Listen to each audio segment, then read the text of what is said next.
नमस्कार, हमारे कार्यक्रम खास खबर में आपका बहुत बहुत स्वागत है और मैं हूं आपके साथ दीपिका ओझा। नए साल से ठीक पहले कोरोना के नए BF7 सब वेरिएंट ने चीन के अलावा कई देशों में दहशत का माहौल पैदा कर दिया है। इस नए वेरिएंट को देखते हुए अब भारत में भी अलर्ट जारी किया गया है। राज्य सरकारें कोरोना से बचाव की तैयारियों में जुट गई हैं। वहीं अगर बात करें हरियाणा की, तो प्रदेश में कोरोना के बढ़ते खतरे के बीच सक्रिय मामले भी बढ़ गए हैं। 24 घंटों में इनकी संख्या बढ़कर 20 पहुंच गई है। चिंता वाली बात तो यह है कि प्रदेश में लगातार नए केस मिलने का सिलसिला जारी है। गुरुग्राम समेत 2 अन्य जिलों में 5 लोगों में संक्रमण की पुष्टि हुई है। वहीं हरियाणा स्वास्थ्य विभाग की ओर से लोगों से अपील की गई है कि सार्वजनिक स्थानों पर मास्क जरूर पहनें।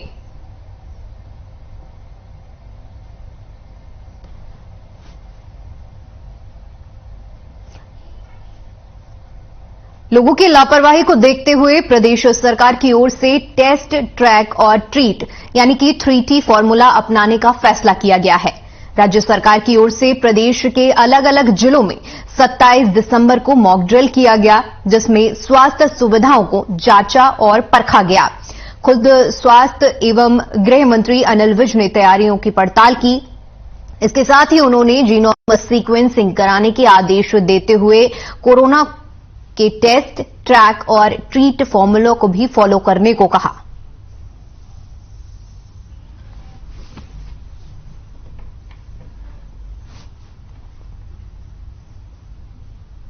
तो नए साल के मौके के बीच में एक बार फिर से कोरोना ने दस्तक दे दी है। कोरोना का नया वेरिएंट BF7, जिसके चलते चीन में भी इस समय स्थिति खराब है और दहशत का माहौल हमारे देश में भी बना हुआ है। अलग अलग राज्यों की ओर से कोरोना को लेकर गाइडलाइन जारी की गई है। तस्वीरें भी जब सामने आई थी, जहां पर बीते दिन मॉक ड्रिल का आयोजन किया गया था, जहां पर स्वास्थ्य सुविधाओं को जांचा गया, परखा गया, ताकि अगर किसी तरह की स्थिति आती है तो हर स्थिति के लिए मजबूती से सामना किया जा सके।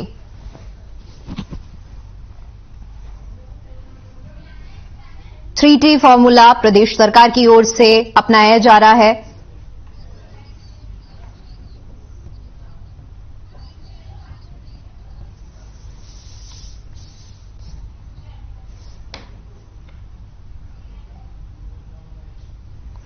तो वही हमारे ब्यूरो हेड सुशील सिंह हमारे साथ जुड़े हैं। चले जानते हैं इनसे। जी सुशील, क्या हालात हैं आपके क्षेत्र में कोरोना के इस वक्त? देखिए, गुरुग्राम हॉटस्पॉट बना हुआ था। अभी हालांकि प्रशासनिक अधिकारी और स्वास्थ्य विभाग के तमाम अधिकारी इस कोरोना को लेकर सजग हैं और ट्रैकिंग का काम जारी है, साथ ही टेस्टिंग का भी काम जारी है। और आमजन जो भी फॉरेन ट्रैवलर आ रहे हैं गुरुग्राम में, उनकी जांच की जा रही है। उन्हें गाइडलाइन के मुताबिक उन्हें अपना RT-PCR टेस्ट दिखाना होता है, अपलोड करना होता है, और साथ ही पुलिस भी और स्वास्थ्य विभाग भी उन पर नजर रख रहा है कि अगर आने के बाद क्या ऐसा न हो कि उन्हें यहाँ आने के बाद ऐसा कोई सिम्टम उनमें नजर आ जाए। इसके साथ साथ यह भी देखा जा रहा है कि उन जो लोग कोरोना पॉजिटिव हैं, उनके संपर्क में आने वाले लोगों की ट्रेसिंग कैसे हो, उन लोगों के साथ इस तरह वे लोग किस तरह से चल रहे हैं, किस तरह से हैं, उनकी भी जांच की जा रही है। आज नए साल का जश्न है और माना जा रहा है कि आज भीड़ होगी। हालांकि देखिए, एडवाइजरी एहतियात का है, कोई सख्त ऑर्डर नहीं है कि जिस ऑर्डर के तहत आज कोई कार्रवाई होगी। कार्रवाई की बात नहीं है, लेकिन माना जा रहा है, अपील लगातार जारी है कि लोग भीड़ भाड़ से बचे और कहीं ना कहीं जो गाइडलाइन है, गाइडलाइन का फॉलो करें। जी सुशील, जैसे कि आपने जिक्र किया नए साल के जश्न का, और गुरुग्राम दिल्ली से सटा हुआ भी है और यहाँ पर विदेशी भी आते हैं। ऐसे में नए साल में क्या कुछ तैयारियां की गई हैं कि कोरोना का ये जो इससे बचाव हो सके? देखिए, तैयारियों का जिक्र करें तो ऐसा कोई सख्त ऑर्डर नहीं है, बस ये है कि लोगों से अपील है और साथ ही जितने भी अस्पतालों में जो सुविधाओं की जरूरत है उसका प्रशासन मुआयना कर रहा है, स्वास्थ्य विभाग मुआयना कर रहा है, चाहे वो ऑक्सीजन प्लांट, पीएसए प्लांट का जिक्र हो या फिर दवाइयों का जिक्र हो या फिर अस्पताल प्रबंधन में किस तरह से व्यवस्था है उनका जिक्र हो, तो इन सब चीजों पर प्रशासन ध्यान दे रहा है, टेस्ट कर रहा है। लेकिन ऐसा कोई सख्त आदेश नहीं है जिसको लेकर हम ये कहें कि प्रशासन ने आदेश जारी किया है कि मास्क के बिना मास्क एंट्री नहीं होगी या फिर बिना मास्क का चालान होगा, इस तरह का कोई आदेश जारी नहीं है। जी, इसके अलावा लोगों का क्या कुछ रवैया है? क्या लोग अपनी तरफ से पालन कर रहे हैं कोविड गाइडलाइन का? नहीं, देखिए, कोविड गाइडलाइन का बहुत कम इक्का दुक्का लोग मास्क में मिलते हैं, साथ ही बहुत कम सोशल डिस्टेंसिंग का पालन होता है। यह जो एडवाइजरी है, एडवाइजरी तो लागू है लेकिन इसका कोई खास पालन नजर नहीं आ रहा है, लोग फॉलो नहीं कर रहे हैं। उसके पीछे रीजन यह माना जा रहा है कि जो कोरोना चला वो अब लाइफ स्टाइल में शामिल है, यानी जो भी व्यक्ति सर्दी जुकाम है हल्का, वो भी अगर अस्पताल जाता है तो उसे कहीं ना कहीं कोरोना पॉजिटिव बताया जाता है या कोरोना की रिपोर्ट पॉजिटिव आ सकती है। तो ऐसे में लोगों ने इसे हल्के में लेना शुरू कर दिया है और जो भय वाला माहौल था का वो अब कहीं नजर नहीं आ रहा है। अब बिल्कुल नॉर्मल वे में लोग लाइफ जी रहे हैं और कोरोना को ऐसा लगता है कि कोरोना अब लोगों के लाइफ स्टाइल में शामिल हो गया है। जी, हमारे साथ लाजपत भी सोनीपत से जुड़े हुए हैं। जी लाजपत, सोनीपत में क्या लोगों का रुख है और क्षेत्र की क्या स्थिति है?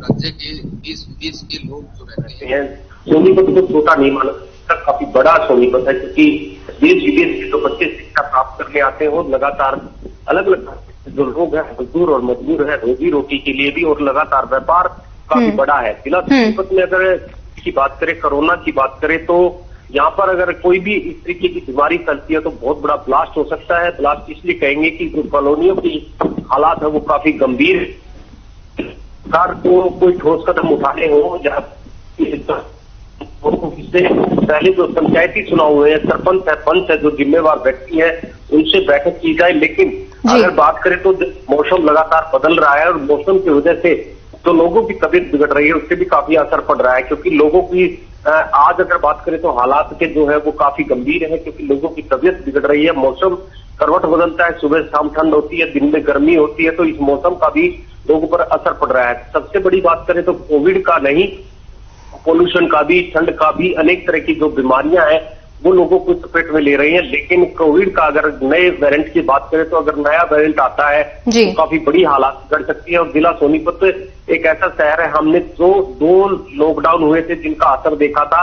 पहले लॉकडाउन में लोगों के हालत जो बने थे वो सोनीपत के करीब थे, क्योंकि लोग जो है यूपी से नजदीक है, दिल्ली से नजदीक है, सारा जो भारत चलता है वो दिल्ली से चलता है और दिल्ली नजदीक होने की वजह से जो लोगों का आवागमन देखने को मिला था तो भीड़ टूटने से बहुत मुश्किल की बात हो गई थी। शासन और प्रशासन के सामने काफी बड़ी चुनौती रही थी। दूसरे लॉकडाउन में जो असर दिखाई दिया था वो ऑक्सीजन का दिखाई दिया था, ऑक्सीजन की भी काफी किल्लत बनी रही थी। अगर अब की बार जो कोई सरकार को अगर ठोस कदम उठाना पड़ा तो हमारी जरूर अपील है खबर की टीम की तरफ से लोगों से और शासन और प्रशासन से भी पहले से ही इस पर विचार किया जाए ताकि हालात ना बिगड़े, क्योंकि 2 बार का जो हमने असर देखा है वो काफी गंभीर था। तीसरी बार अगर हालात बिगड़े तो ये काफी बड़ी बात होगी। अभी तक अगर हालातों की बात करें तो जैसे कोविड के जो समय गए थे उसके हालात अभी तक नहीं सुधरे हैं, व्यापार बिगड़ा हुआ है, उनके हालात बिगड़े हुए हैं। लेकिन जो भाईचारा वो भी अब दोबारा से तीसरी बार जो है वो बिगड़ता हुआ नजर आ रहा है, क्योंकि जो कोविड का समय था जहां व्यापार जो थम गए थे और जो हालात उस टाइम के बिगड़े थे अभी तक संभल में नहीं आए हैं, क्योंकि जो लोग यहाँ पर जो सोनीपत की बात करें किराए पर रहने वाले मजदूर और मजबूर हैं उनके हालात बिगड़े थे। जिनकी कॉलोनियां थी जिन्होंने करोड़ों, वो सुख सुविधाएं तो देते नहीं है लेकिन लोगों के साथ तानाशाही करते हैं जी, से तानाशाही दिखाते हैं। जो मजदूर और मजबूर है, जो परिवार पालने के लिए अपने देश और छोड़कर यहाँ पर रोजी रोटी के लिए है, जिसकी हालात गंभीर रहते हैं, उनके साथ भी कहीं ना कहीं तानाशाही दिखाई जाती है, उनका जो फायदा उठाया जाता है। लेकिन कोविड के समय में हमने ये जरूर देखा था कि जब कॉलोनियां खाली हुई थी तो बुरे हालात हो गए थे। फिर से वो हालात बन रहे हैं, जैसे लोगों को एक जरूरत पैसे की जरूरत है, लेकिन पैसे का हालात देखते हुए अगर जो कोविड अगर फिर से लॉकडाउन देश को करना पड़ा तो हालात ज्यादा गंभीर बनेंगे। और इसीलिए अपील है कि पहले से हालातों को सुधारा जाए, बाजारों को सुधारा जाए, भीड़ भड़ाकों को सुधारा जाए, क्योंकि अभी जो है सरकार की गाइडलाइंस तो नहीं है, लेकिन अगर हालात बने तो गंभीर काफी गंभीर बन सकते हैं। क्योंकि हमने जो हालात देखे हैं लगातार, क्योंकि तीनों स्टेट यहाँ पर जुड़ती है, दिल्ली, यूपी और हरियाणा, जब ये स्टेट जुड़ती है तो लोगों का आवागमन जो रहता है वो सबसे बड़ा है। और अब अगर बात करें तो केएमपी, केजीपी और मेरठ हाईवे जो यूपी है और देश का सबसे बड़ा हाईवे है, इस पर अगर हालात बनी तो काफी गंभीर बनेंगे, क्योंकि देश के सबसे बड़े हाईवे बनने लग रहे हैं। लेकिन उन पर अगर शासन और प्रशासन को अगर कदम उठाने पड़े तो पहले से अपील रहेगी कि कोई बड़ा कदम अगर उठाना है तो बड़ी समस्या सामने आ सकती है। क्योंकि हमने वो भी हालात देखे जो कोविड का जब समय था तो 13 महीने जो आंदोलन चला था किसानों का, सबसे बड़ा ऐतिहासिक आंदोलन है, क्योंकि देश में जब से आजादी हुई है सबसे बड़ा आंदोलन रहा। क्योंकि इससे पहले हमने आंदोलन जो देखे थे वो 9 महीने का था, ये आंदोलन जो है 13 महीने का था। तो काफी ऐसे हालात देखे हैं, जाट आरक्षण को देखा है, किसान आंदोलन को देखा है, लॉकडाउन को देखा है, कोरोना को देखा है। तो जो हालात हमने देखे हैं शायद कोई देख पाए, क्योंकि काफी बड़ी हालात जब बिगड़ते हैं तो काफी देश पर भी असर पड़ता है, देश विदेशों में भी काफी बड़ी दिक्कत आती है, क्योंकि व्यापार जो है वो व्यापार जो अब देश विदेश के चलते थे उन पर भी असर पड़ रहा है। तो लगातार जो कोविड का जो समय है काफी खतरनाक हो सकता है। शासन और प्रशासन को बैठकर एक बेंच पर इसका समाधान करना चाहिए ताकि कोई हालात ना बिगड़े, क्योंकि हमारे पास जो सोनीपत में है देश विदेश से बच्चे शिक्षा प्राप्त करने आ रहे हैं, क्योंकि काफी बड़ी राजीव गांधी एजुकेशन सिटी है। यहाँ पर ओपी जिंदल यूनिवर्सिटी सबसे बड़ी है, ओपी जिंदल यूनिवर्सिटी में तो देश विदेश से बच्चे जो है तो शिक्षा प्राप्त करने आ रहे हैं। लेकिन हालात बात करें तो ठीक है, मैं सुशील से जानना चाहूंगी। सुशील, मैं आपके पास आना चाहूंगी और बाजारों की क्या कुछ स्थिति है, क्योंकि नया साल है और जश्न का माहौल भी है, और ऐसे में बाजारों में क्या देखने को मिल रहा है कोरोना के लिहाज से अगर मैं बात करूं तो?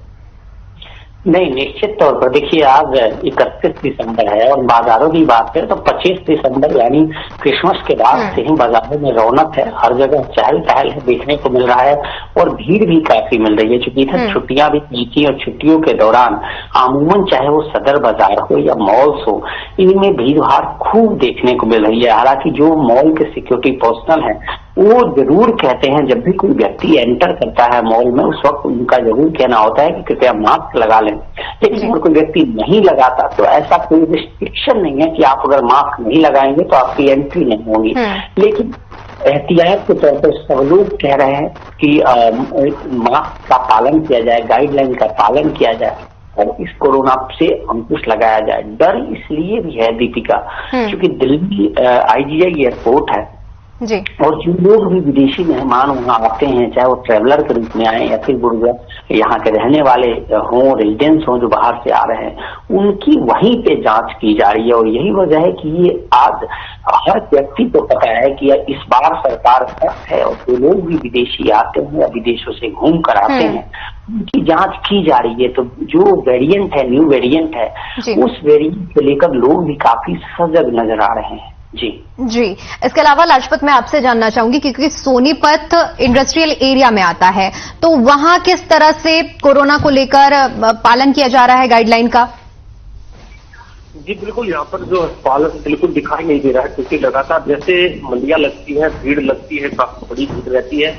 हमारी यही अपील है कि हर खबर की टीम की तरफ से जो फैक्ट्री मालिक है उनको पहले से ध्यान रखना चाहिए, अपने लेबर का ध्यान रखना चाहिए, उनके परिवार का ध्यान रखना चाहिए। लेकिन अगर बात करें तो सबसे बड़ी जो समस्या है हमारे सोनीपत में पैसे की जो भूख है, जिस पैसे की भूख की वजह से आपसी काफी कले दिखते हैं, काफी झगड़े दिखाई देते हैं, लेकिन अपने लेबर का इस्तेमाल जो किया जाता है सिर्फ उनको जैसे मशीन की तरह इस्तेमाल किया जाता है, गरीब का बदा मजाक किया जाता है, लेकिन जो मालिक होते हैं ध्यान नहीं देते। अगर बात करें तो मैं आपको बता दूं कि यहाँ पर जो है व्यापार का जो आज अगर बात करें तो जमीन की व्यापार की, तो जमीन के भी रेट आसमान छू रहे हैं। और जिन मजदूर की बात करें, जो गरीब व्यक्ति होते हैं उनको मकान किराए पर नहीं मिलते, उनका किराया जो इतना हैवी होता है, जो यहाँ पर जो है अपने देश और विदेश को जो छोड़कर अपनी रोजी रोटी के लिए बच्चों को पालने के लिए है। लेकिन अभी कोविड का समय आया, टाइट हुआ तो ये मामला गंभीर बनेगा। इसीलिए हम अपील करते हैं कि शासन और प्रशासन को एक बेंच पर बैठकर बातचीत करनी चाहिए, क्योंकि जिला सोनीपत काफी बड़ा व्यापार का एक जगह है, फैक्ट्री एरिया काफी बड़ा है, दिल्ली नजदीक है, यूपी नजदीक है, हरियाणा का सबसे पहला जो जिला पड़ता है, जो हाईवे तक काफी जुड़ते हैं, काफी बड़ा व्यापार है। सोनीपत एक ऐसा शहर है जहां पर देश विदेश और अलग अलग राज्य के जो लोग हैं वो इस सोनीपत के ऊपर काफी असर डालेंगे। और लगातार बता दें आपको कि अगर कोई बड़ा ठोस कदम उठाना हो तो उससे पहले ही शासन प्रशासन को ध्यान देना चाहिए कि यहाँ पर जो लोग हैं वो अपनी रोजी रोटी के लिए है, लेकिन वह यहाँ पर लगातार आपको बता दें कि हर चीज पर एक पैसे की जो भूख है वो लगातार दिखाई देती है लोगों के अंदर। जी, दिल्ली से हमारे सहयोगी ऋषभ हमारे साथ जुड़े हुए हैं। जी ऋषभ, क्या हालात हैं इस वक्त कोरोना के दिल्ली में?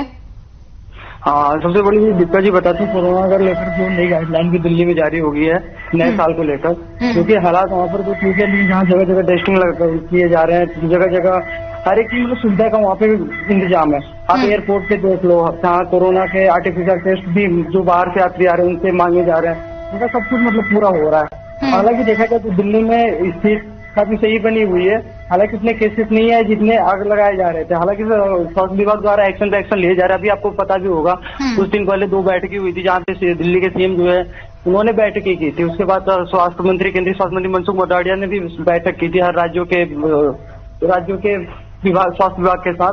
तो मतलब गवर्नमेंट इसको लेकर चिंतित है और एक तरह से कहीं ना कहीं कयास लगाया जा रहा है कि कोविड को रोकना है, हर हाल में रोकना है और इसको लगातार एक्शन उठाया जा रहा है। आपको बता दो, आपको पता होगा, आप पिछले दिन में चला जाओ, पिछले पिछले सालों में वहाँ पर भी देख लो क्या हालात हुए थे कोविड को लेकर। जो आंकड़े भी चाइना से आ रहे हैं, अदर कंट्रीज से आ रहे हैं, हालांकि वो अभी हमारे यहाँ चांसेस नहीं है। और इसलिए नहीं है कि जो कोरोना का नया वेरिएंट आया है BF7 जो आया है तो हमारे यहाँ ऊपर मतलब 2021 से ही हमारे यहाँ है और हमारे यहाँ का ये जो वेरिएंट है हमारे यहाँ के लोगों को कम इफेक्टिव बनाएगा, इसलिए क्योंकि यहाँ का जो इम्यूनिटी पावर है वो काफी स्ट्रांग है। जी दीपिका। ऋषभ, लोगों का क्या कुछ रुख है, क्या लोग पालन कर रहे हैं कोरोना की गाइडलाइन का? देखो, लोग तो पालन गवर्नमेंट की तरफ से तो हुआ, लेकिन लोग पालन करते हुए नहीं दिख रहे। अब अभी हम कल सरोजनी नगर में हम गए थे ग्राउंड के लिए, तो वहाँ पे हमने देखा लोगों को कोई फर्क नहीं पड़ रहा है। जैसे कोरोना को लेकर उन्हें कोई चिंतित ही नहीं है, चिंतित नहीं है, जो बिना मास्क लगाए घूम रहे हैं और कोई सोशल डिस्टेंसिंग का पालन नहीं, अब मतलब कोई पालन नहीं हो रहा है। यहाँ पे गवर्नमेंट तो अपने जरिए प्रशासन को निर्देश दे दिया, प्रशासन नई तैयारियां कर रहा है, प्रशासन लोगों को बचाने का सलाह दे रहा है, लेकिन लोगों के अंदर ये चीजें भी भावना नहीं आई है ना, लोग इसको लेकर जाग रहे हैं। वही लोग उसको आम जैसे समझते हैं, जैसे पहले दिनों में चल रहा था, बस वही चल रहा है। यहाँ पर कोई पालन नहीं होते हुए दिख रहा है।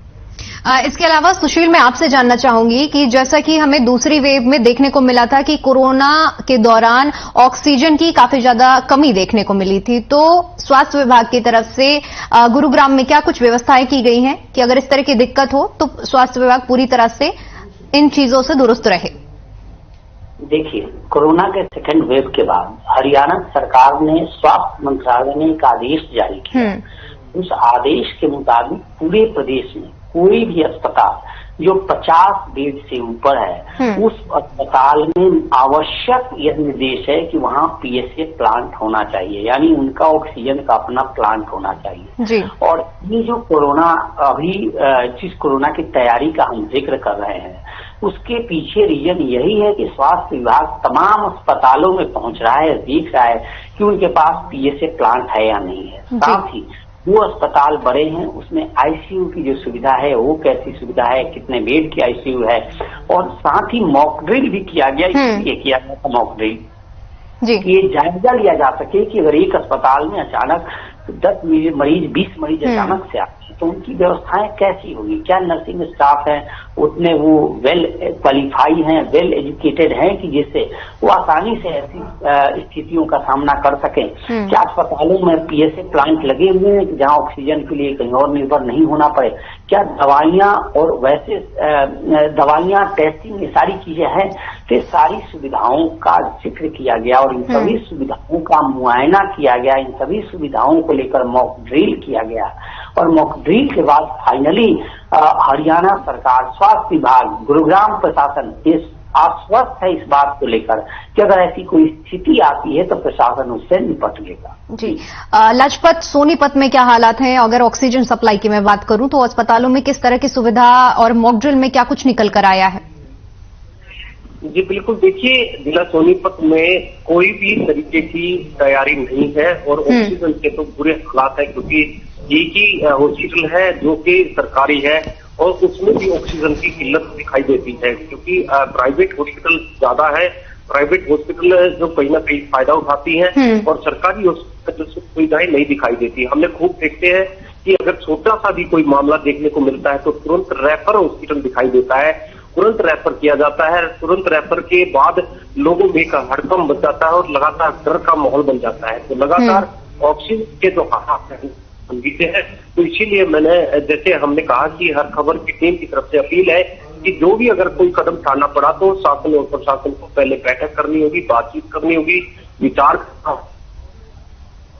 हालात काफी गंभीर हो सकते हैं। यहाँ पर अगर पॉपुलेशन की बात करें तो लाखों में नहीं, यहाँ पर काफी बड़ी पॉपुलेशन है, क्योंकि अलग अलग राज्य के लोग हैं, अलग अलग देश के लोग हैं। यहाँ पर काफी बड़ी हालात बिगड़ सकते हैं। इसीलिए पहले कोई कदम उठाने से पहले शासन और प्रशासन को, और जो लोग जागरूक हैं, जो गांव के लोग हैं, जैसे पंच है, सरपंच है, चौकीदार है, नंबरदार है, तो सभी को बैठकर एक पॉइंट पर बातचीत करनी चाहिए ताकि अपने अपने गांव की जिम्मेदारी ले, अपनी जिम्मेदारी ले, क्योंकि काफी बड़ी जी यहाँ पर लगातार कोविड के समय से अभी तक हालात नहीं सुधरे हैं। अगर कोई कदम उठाना पड़ा तो काफी गंभीर होंगे, काफी बड़ी किल्लत दिखाई देती है। जी ऋषभ, मैं आपसे जानना चाहूंगी, दिल्ली में क्या कुछ व्यवस्थाएं हैं ऑक्सीजन की, अगर मैं बात करूं तो? देखिए, दिल्ली में व्यवस्था तो भी ठीक है, क्योंकि अभी कल ही बैठक होनी थी अब सीएम की, और अभी हो भी थी। आपको बताते कि ये जो दिल्ली में लेकर देखा जाए तो दिल्ली ही नहीं पूरे देश में अगर आकलन किया जाए तो कोविड के ये 40 दिनों जो है, जनवरी का मंथ पूरा और जनवरी के बाद फरवरी में 2 हफ्ते काफी अहम होने वाले हैं, क्योंकि ये स्वास्थ्य विभाग के जरिए भी बता दिया गया है ये, और गड्डी गुलेरिया की तरफ से भी ये चीजें बता दिया गया है। जो एम्स निर्देशक उन्होंने भी बोला है कि ये जो वेरिएंट है हमारे देश में तो है 2021 अक्टूबर से लेकर है, लेकिन ये इतना इफेक्ट नहीं करेगा। बार बार इस बात को बोला जा रहा है, इतना इफेक्टिव नहीं है, लेकिन फिर भी हमें सतर्क रहने की जरूरत है। इस वेरिएंट को लेकर, जो कि ये वेरिएंट 90 देशों में तहलका मचा चुका है और आज भी अब हजारों करोड़ों की संख्या में केसेस आ रहे हैं चाइना में, और वहां पे क्या स्थिति आप देख सकते हो। बिल्कुल। ऋषभ, जिस तरह से पिछले 2 साल से नए साल का जश्न कोरोना के साए में गुजर रहा है, इस बार भी कहीं ना कहीं अब देखने को मिल रहा है लोगों में डर का माहौल है, तो क्या दिल्ली में लोग डरे हैं या फिर नए साल के जश्न में सब लगे हुए हैं? नए साल के जश्न में सब लगे हुए हैं। हालांकि उतना जितना पहले पाबंदियां थी उतना दिल्ली में पाबंदियां नहीं है अभी। दिल्ली में पाबंदियां नहीं है, तो नए साल पिछले बार की तरह नहीं हो रहा है, लेकिन हाँ इस बार जश्न मनाया जा रहा है नए साल पर लेकर। जगह जगह तैयारियां भी देखने को मिल रही है। हालांकि प्रशासन द्वारा गाइडलाइन जारी करके कुछ गाइडलाइन आई है, उस गाइडलाइन के अकॉर्डिंग जो चीजें हैं यहाँ पे तैयारियां मनाई जाएगी। जी सुशील, मैं आपसे जानना चाहूंगी कि जैसे कि आपने पहले भी जिक्र किया कि नए साल में तो इफ्को को चौक में काफी ज्यादा मॉल और क्लब भी है, तो वहां पर अगर मैं खास तौर पर बात करूं तो वहां पर कोरोना के लिहाज से क्या कुछ तैयारियां की गई हैं? नहीं, ऐसी कोई तैयारी नहीं है कि आप हमें कहें कि रात को वहां काउंटर लगेगा, ऐसा भी नहीं है। तो लोगों की अपील है कि लोग भीड़ भाड़ से बचते और जी चलिए सुशील, आपका बहुत बहुत धन्यवाद। लाजपत आपका भी और ऋषभ आपका भी बहुत बहुत धन्यवाद। तो कोरोना के मामले लगातार चीन में बढ़ते जा रहे हैं, जिसके चलते देश में भी दहशत का माहौल देखने को मिल रहा है। बीते दिनों मॉक ड्रिल किया गया ताकि स्वास्थ्य विभाग की तरफ से जो तैयारियां हैं उन व्यवस्थाओं को जांचा जा सके, परखा जा सके। हरियाणा की अगर मैं बात करूं, वहां पर 3T फॉर्मूले को लेकर पूरा प्लान तैयार किया गया है, लेकिन अब देखने वाली बात यह होगी कि लोग इन गाइडलाइन को कितना पालन करते हैं उनका, और साथ ही साथ वैक्सीनेशन जो कि सबसे ज्यादा अहम है उसको कितना सीधे तौर पर सीरियसली लेते हैं। चलिए फिलहाल के आज के इस कार्यक्रम में इतना ही। देश और दुनिया की तमाम बड़ी खबरों के लिए बने रहिए हमारे साथ। नमस्कार।